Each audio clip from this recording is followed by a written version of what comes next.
welcome to Strike a Match. I am your host, Terry Finnegan Lynch, and I am partnering with SM Enlightenment Media for this wonderful opportunity to talk about positivity.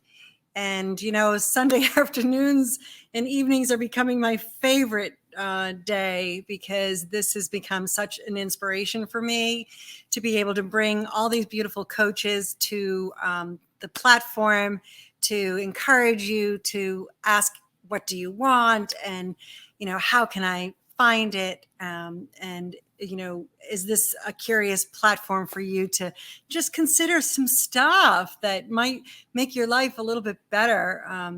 I'm really delighted with my co-host tonight. Truly inspirational gal. There she is, Abby Hambell. You know, we come to this calling as coaches for many different reasons. And I really look forward to her share this afternoon about what she does.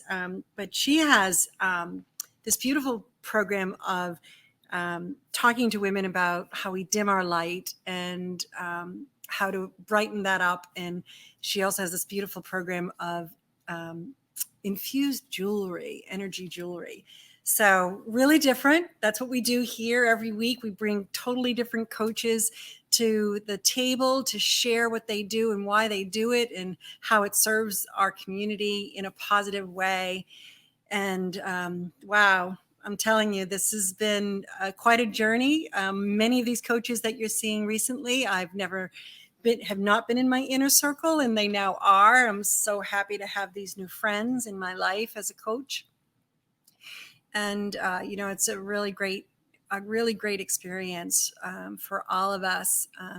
You know, I'm a family coach. This is my company, Family Lifestyle Quest. I'm launching a new model of coaching, not only one-to-one, but I am creating a program that you can take online with your family. That'll be available in June. I'm really excited about how that can serve our families in a better way than just one-to-one. Sometimes it's hard to get our youngsters and young adults to agree to speak with somebody face-to-face. So maybe an online platform will be more comfortable. So that's coming up in the near future. So, you know, at the beginning of the show, I always talk about the strike. You know, why is this called Strike a Match? It's because the strike is that small amount of energy that lights a flame in our heart and our soul and our lives to consider if there's a change that we are really interested in, and what would that look like. So I always speak about paradigms because I coach in paradigms. I think they're really fun. Now, a paradigm isn't a scientific fact. It's kind of looking at an idea in a new way, kind of rather than going through the front door of your house, you come in the side door or even a window.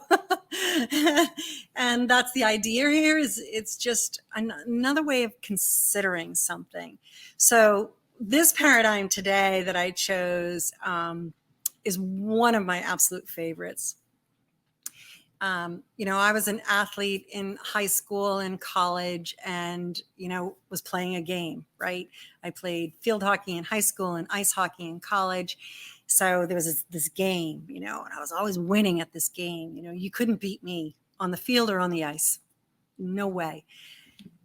But this paradigm is that we're always winning at the game we're playing.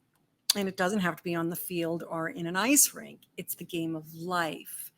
And so I want to share first today the cartoon of we're always winning at the game we're playing. So I don't know, this is a very old photograph, but if you can take a peek at the two ladies in the front row of the roller coaster, their dresses are blowing up, their hair is flying, their hats are ready to fall off. And then look 2 seats back at the other girls sitting in the third row. Totally conservative, not sure that they can enjoy the ride, very dormant. So each of these gals are winning at the game they're playing, the game of life. So, what does this mean? I always ask that question at this point. So, what does my paradigm mean? So, this is a very humbling paradigm because the truth of the story is that whatever is going on in your life is exactly what you want. You're like, no, it isn't. I don't want to feel stressed over my children's unhappiness. I don't want to deal with COVID. I don't want to have this trouble with my husband. I don't want to have sick elderly parents. That's my life. And so the game we're playing, I like to frame it as being not the circumstance of the game we're playing, but our reaction to it. So, yes, in our life, there are things that are totally out of control, out of our control. We are struggling with our kids, with social media, with long distance learning, with social isolation, with mental health issues, with depression, anxiety. It's huge, that challenge for our families. That's not the game I'm talking about. What I am talking about is how we react to what we cannot change. That is actually the game. So I really empathize and support parents that have children that are struggling so deeply. Please reach out to me. This is what I do as a family life coach, is I help parents and children navigate through that huge struggle. But why are we as parents winning at the game we're playing? Well, if your response to the tragic everyday going ons of your family is that you are defeated, you have empowerment over that. And let me explain. So when I went off to college, I didn't want to actually go to college. And when I got there, I was a deer in headlights. So what did I do? I got a job in the pub and I joined the women's hockey team. I never went to the library. I hardly studied at all. And it was a drink fest for me. It was an ego boost to be, an athlete on a varsity team. And my coping mechanism was beer and wine at the Rathskeller. So came to graduate in 1979. And my mom had struggled with alcoholism most of my childhood. And so the two of us are at my graduation, shattered, totally drunk. The two of us. My dad didn't even come because it was just a shit show. And I don't blame him at all. So what happened was that my mom went into recovery in August of 1979. And on the 3rd of August, she began her sobriety journey, and she is still sober now at 84 years old. And this is the story. So I was just beginning my chronic journey with drinking. And my mom did not try to rescue me. What she did was she decided that she was going to live in her full abundance. She was going to live in her full potential. And she would be there for me, but she wasn't going to rescue me. Now, I understand if you have young kids at home that are still high school age, there's a lot of things that you have to do to keep them safe. I get that. But listen to the principle here. The game my mother decided to play was the one of self-care, not caretaking. Self-care versus caretaking. And so my mother became a pilgrim leader to a very holy land in Europe as a sober woman. She was very devoted to the Blessed Mother, and she became a pilgrim to a place called Medjugorje.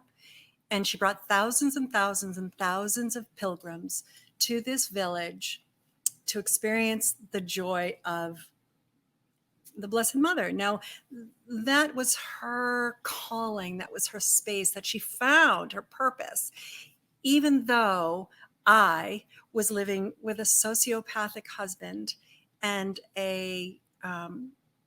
raising 3 children in a home of addiction and violence. You would think that she would need to rescue me every day. And when I would call and say, please help me, she would come, we would put the kids in the car, we would go into hiding in some hotel with an made up name, stupid stuff. And I would go back in 3 days because I wasn't ready to get sober or to leave the situation. So I was winning at the game I was playing. I was a drunken mother and married to a sociopath. And I was playing the victim hero role. I was waking up every day, surviving complete chaos, trying to guide my children to a good life, yet was not capable of making any change in that dynamic of codependency between the two of us, his anger and my addiction. So that was the game I was playing.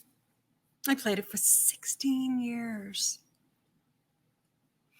And you would say, well, that's not what you want. But everything that you have is what you want.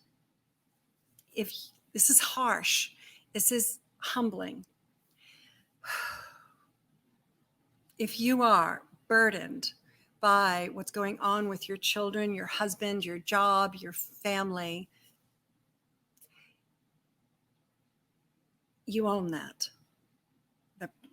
perspective of burden.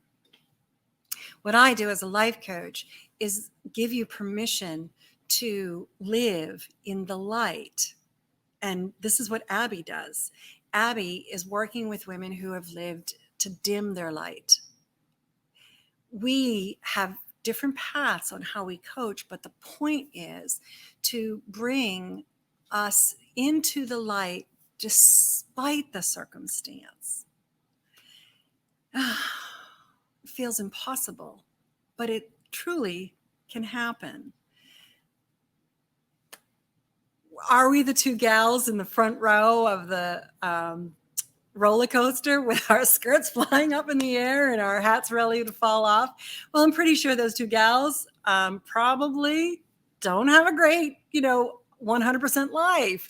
But on this particular day, they enjoyed each other's company. They went to have a good time. They were having a blast. They chose the front row of life and enjoyed it. And the 2 gals sitting 2 seats back brought their burdens with them to the amusement park. And that's the difference. Like, we're not going to change the facts of our lives. But if we approach it so that we are actually living the life that we want to live. My mother lived the life she wanted to live. She found her purpose despite the tragedy I was living in. And I understand. I was in my 20s. I was making my own decisions. It's different when you have young kids and teenagers. I get it. However, the principle is still the same. We're always winning at the game we're playing. And what is it that you want to experience that would be better than what you have right now, despite the facts of your life, the circumstances of your life? So we're always winning at the game we're playing. And I'm ready now to share with you a fun fact. I always say, don't just rely on me. Look at time-tested research of life coaching. This is the INLP Center of Learning, not the school I went to, but it's a school you can attend for life coaching. And their fun fact today that I borrowed is that coaching provides a different outlook on life. Being open-minded, self-aware, and considering a new perspective on life will give you a more positive and well-rounded outlook. So What's the roller coaster of life? Whew, it goes up and it goes down. It's scary. It's mind-blowing, right? However, a coach can anchor the perspective that opens your mind, that gives you a new opportunity to see the world through a different lens, to sit in the front row and let your skirt blow up, rather than sit in the third seat and be depressed and unhappy with the circumstances of our lives. It's a big ask. Coaching is where we hold that space for you in the big ask. What do I want? Can I have a different outlook on my circumstance, on my life? Being open-minded, self-aware, and consider a new perspective on on your life. It will give you a more positive and well-rounded outlook. Yay! We're winning at the game we're playing, and a coach can help you choose which field you want to be playing on. So one of the beautiful things that the great Doc P has done, not only in producing this podcast for me and for SM Enlightenment Media, but back in August, he invited me to create some public service announcements. And they're called Positive Tips for a Better Life with Terry Finnegan Lynch. And one of them, my most favorite, which I preempted at the beginning of this broadcast, is we are always winning at the game we are playing. So this was recorded back in August, and it holds true all the time. So here you go. A positive tip for a better life. Positive tips for a better life with Terry Finnegan Lynch. Everyone is winning at the game they are playing. The life you have is the life you want. So if you want that to be different, you have to change the game. Because we're always going to win at the game we are playing. Step back and see, which jersey would you like to wear in the game of life? I'm a health and life coach, and these are Terry's positive tips for a better life. WSME. So you're hearing the same message in a number of ways. You're seeing it in a cartoon. You're seeing it in my dialogue. You're seeing it in our fun fact. And you're seeing it in a positive tip for a better life.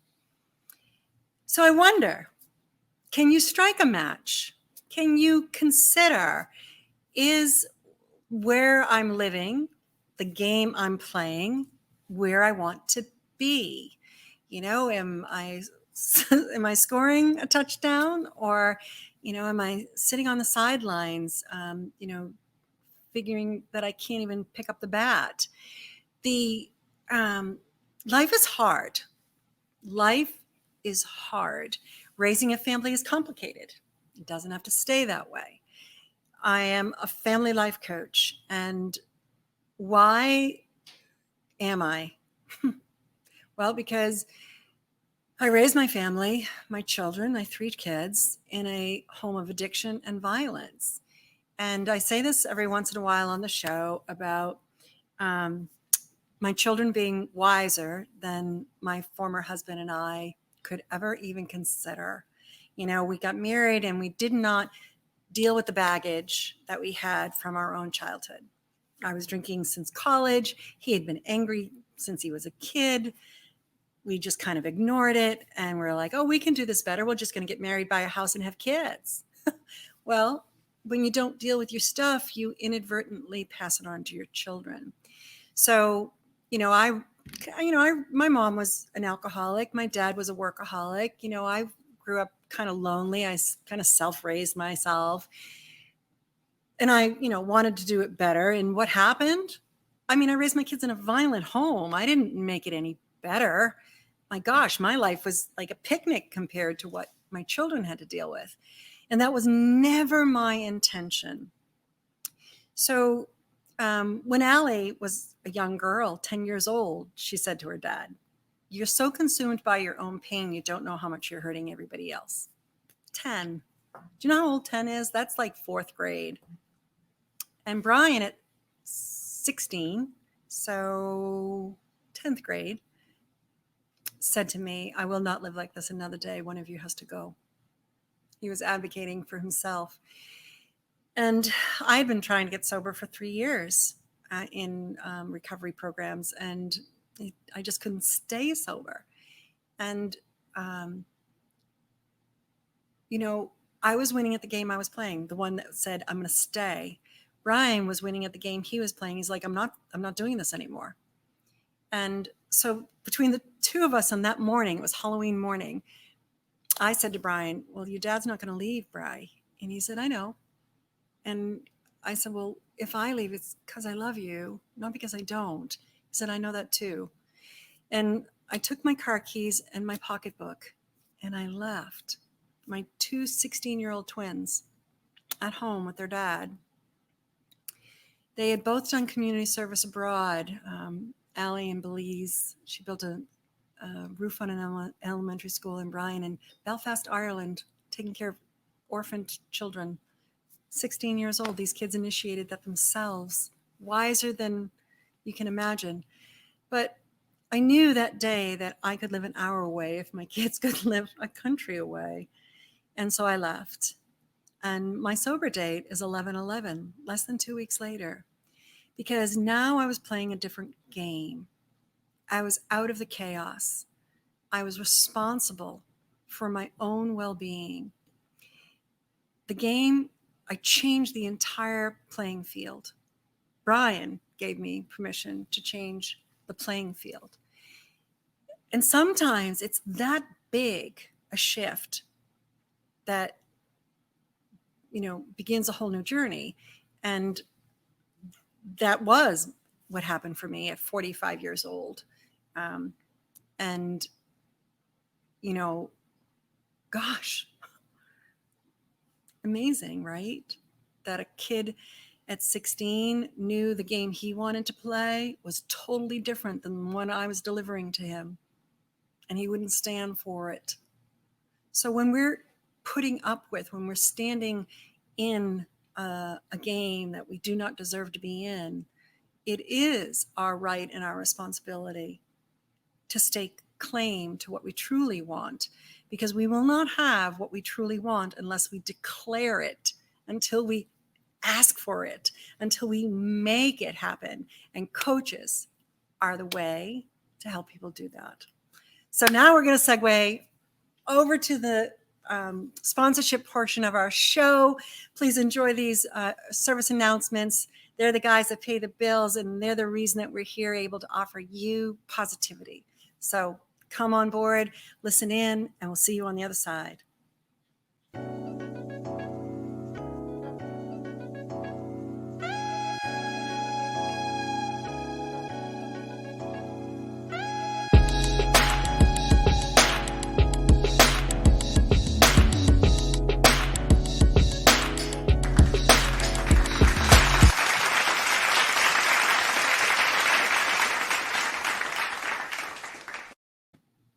Welcome back. Oh, I always get to this point and feel such heartfelt appreciation to the great Doc P and SM Enlightenment Media for, giving me the opportunity to share what I do and why I do it and how it can help people. That's the strike. So if this is of any interest to you, if this resonates with you at all, my website is familylifestylequest.com.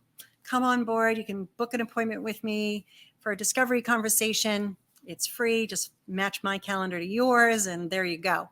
So what's the second half? The match. Well, that's about rapport. Finding a coach that can help you shift is about connecting with them. And that's why I do this show, to bring you all these beautiful people who have a very specific intention and purpose in the coaching world to bring change and positivity to you. So I'm really delighted to bring Abby Hambell onto the program. There she is, and here she is in real life. Hello. Hi, Abby. So Hi there. Abby and I met, like I've been mentioning, some of these coaches I'm meeting for the first time. The beginning of my broadcast were all friends in my inner circle, and Abby was introduced to me by another coach. And when we first talked, she was in London. and now she's in California. Yes. So she's across the continents. But welcome to the show, Abby. It's wonderful to have you here and share about your journey as a coach and what you do that is so special. What I like to start off with is, how did you get here?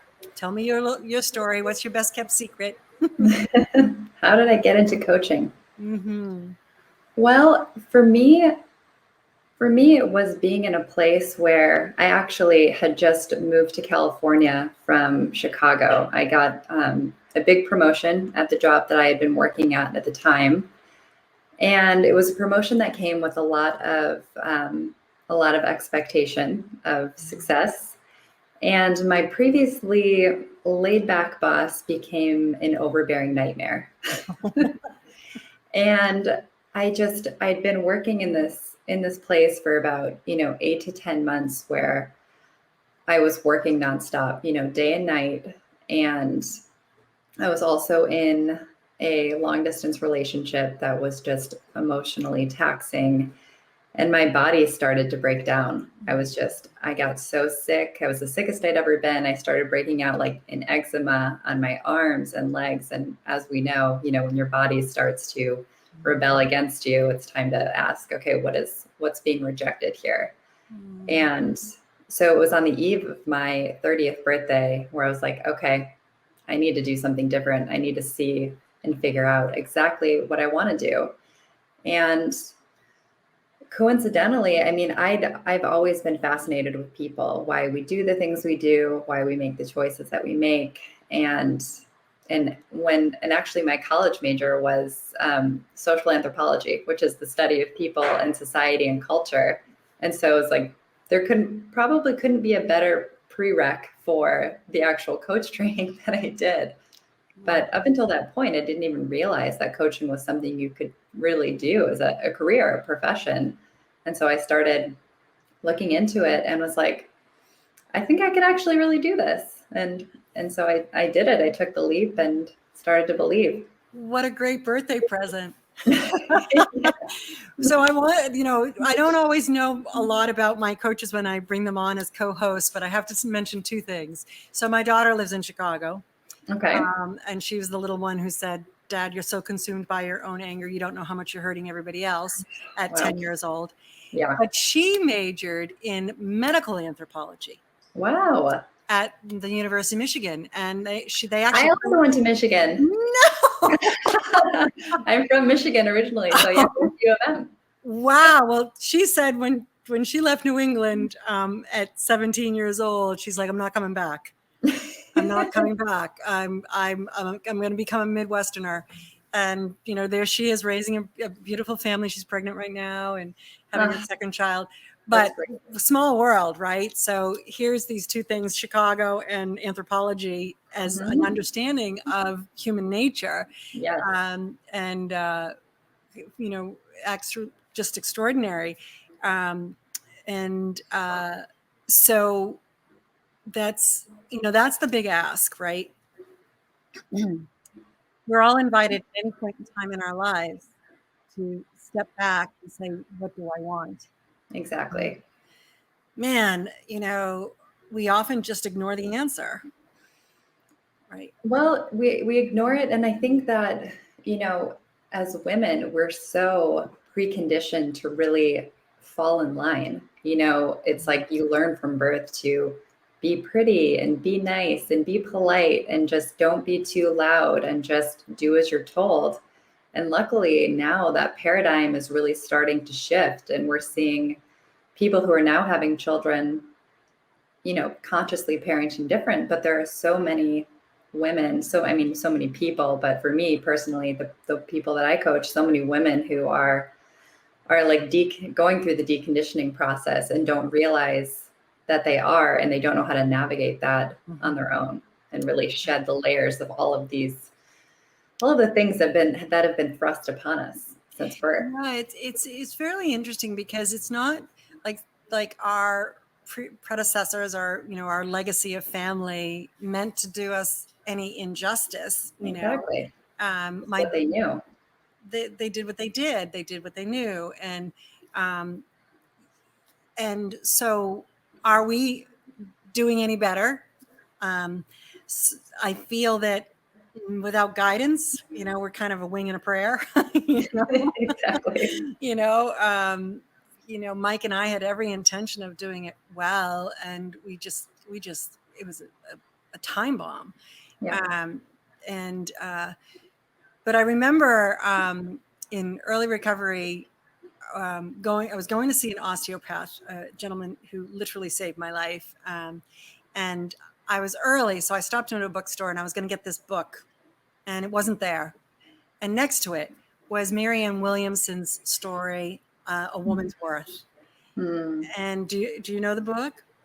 I don't, but I love Marianne Williamson, and that her quote, our deepest power or our deepest fear is that we're inadequate. That's had a huge impact on me. Well, she said this story was about the goddess within women, and that the way that we're going to change the world is to actually embrace that goddess within, because when goddesses ruled the world, it was a very happy place. But she invited me to consider what that would be like, and so that is your practice, is really truly focusing on that inner light that we naturally dim to kind of be compliant with what we've learned. And so tell me how your program works. How do you help these gals? Well, yeah, I mean, it's like I was just saying, we're so programmed to keep our light dim. It's like we're afraid to be seen because we don't want to be rejected. We're afraid to be too big or too loud or say too much. And so it's being this safe space for women to really take a deeper look at themselves for probably the first time ever, and look at the beliefs that they've been holding on to since they were kids, and looking at all of the parts of themselves, the light and the dark, and allowing all of those parts to be seen, allowing it to not be good and bad, just to simply be, and experience that, the radical self-acceptance and self-love, and so that you can then bring all of those pieces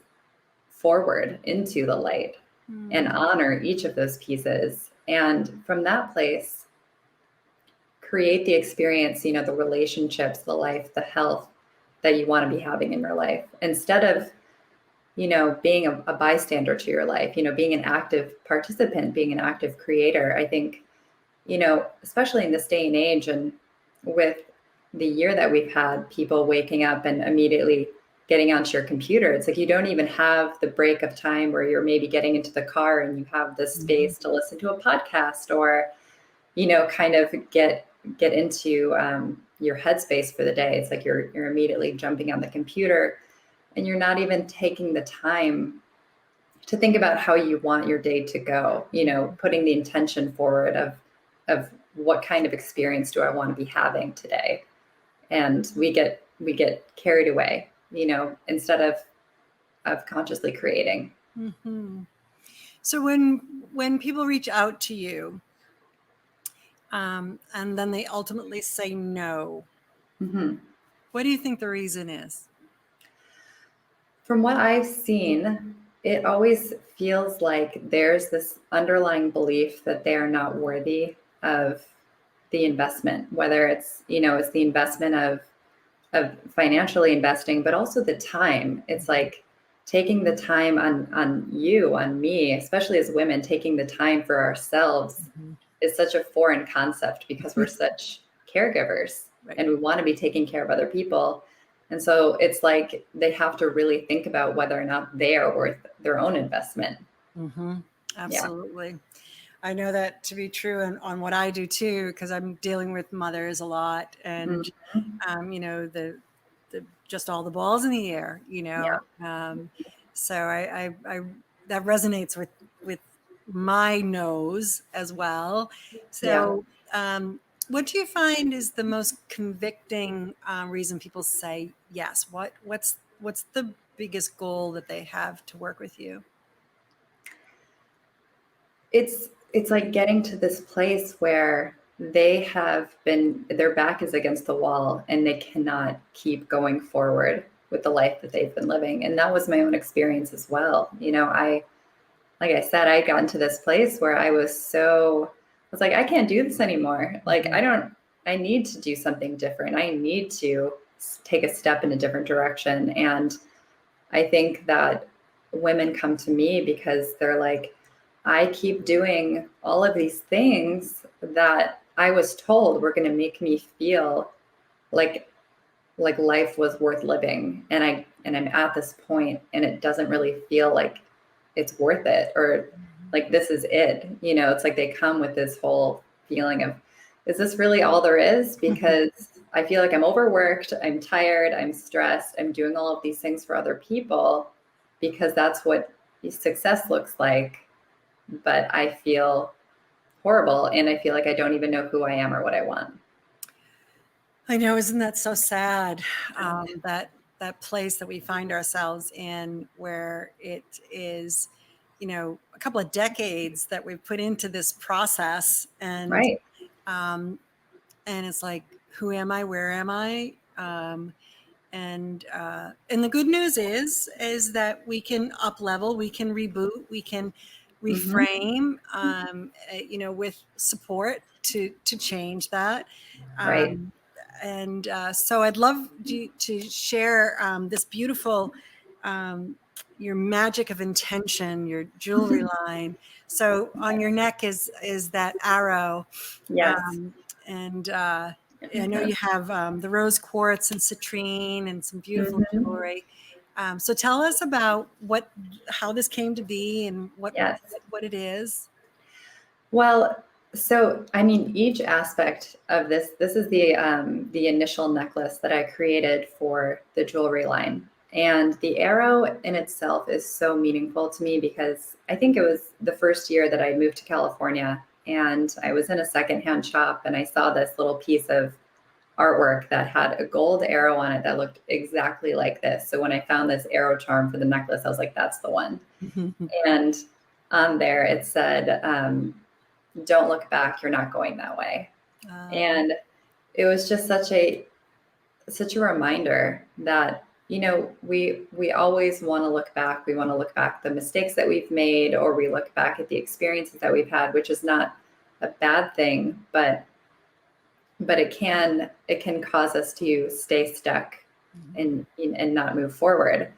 And the other thing with the arrow is that oftentimes when we feel like we're at the worst part in our life, when we feel like we're getting pushed down or pulled back, like the arrow, you have to get pulled back in order to shoot forward. Right. And so that is such great, imagery for me. And then with the rose quartz crystals, rose quartz, if people don't know much about crystals, it's the crystal for universal love and for self-love and romantic love. And I mean, self-love, that is the whole basis for my program. It's learning to love all the parts of yourself. And even just where the necklace sits, right on the throat chakra, so that you're speaking out your desires, you're speaking out your intentions right from this place. And that's where you are then infusing those intentions into the crystals. And so the necklace, I mean, all of the jewelry comes with a 30-minute intention setting session. And that's for you to have somebody else who's outside of you, an objective, observer, to witness what you're speaking into existence and to help you clarify exactly what your vision is for yourself and your desires, so that you can infuse that into your necklace. And also with coaching, it's like how important it is to have touchstones, to have those anchors to the life that you're creating. And so I wanted to create something that was just a beautiful piece of jewelry, but also comes with this extra service piece to it, because it's not just something you can buy for yourself, but if you have a friend or a family member who's going through a hard time and you think them having just 30 minutes to talk to somebody would help them, then that's also a gift, outside of just getting them a nice piece of jewelry. Beautiful. That's absolutely beautiful. I appreciate the symbolism. Um, there's a poem. Of course, I don't pronounce names well, and I don't remember them at all. But it's about the bow and the arrow, as far as parents and children. That we Mm. as parents are the bow, and our child is the arrow, and it is about letting go. And apologize, phone. No worries. But I wanted to share one other thing. I happen to have right here. So a few years back, I did some NLP training with Michael Burnoff. And at the very end of the weekend, we were in Arizona. I paid $1,000 to go up on stage with an arrow. The other part of this I lost, but he put the tip in a block of wood that he held, and this went in my throat here. And each of us, there were hundreds of us, that stepped into the block of wood and snapped the arrow with our throat without causing any injury at all. Wow. And what had happened was, in that weekend of transformation, we relinquished the doubt that we had about who we were. And the few people that could not break the arrow, you could sense that they were not, they didn't get there. But this Yeah. is my arrow of transformation, about letting go of the stories of my childhood, Yes. because they didn't serve me anymore. They were holding me back. And, there's many, many ways that we can process how to, elevate ourselves.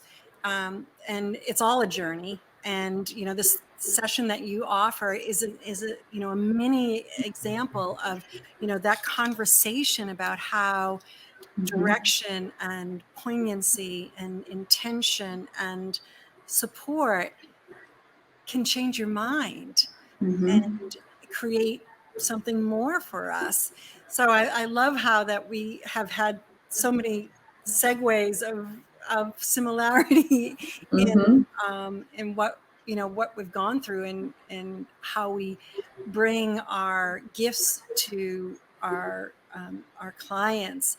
So tell me, do you have kind of, not a testimony, but just maybe a time when someone went, aha, that just was like, wow, that was so fun, so cool. Yes. I was thinking about this morning, just that it's always, people think that you have to do these huge things, or that you have to make huge changes in order to get, experience huge results.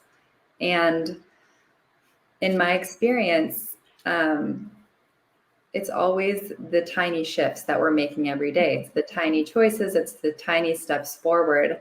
And just recently, one of my clients, a woman who is so, she's making so many steps forward all the time. And just something as little as her rediscovering, her love of music, and bringing music back into her life, going on walks and listening to her favorite songs, or coming up with new playlists, or listening to new, finding new artists. She was like, it's brought so much joy back into my life that I forgot wasn't there, because she wasn't prioritizing her joy.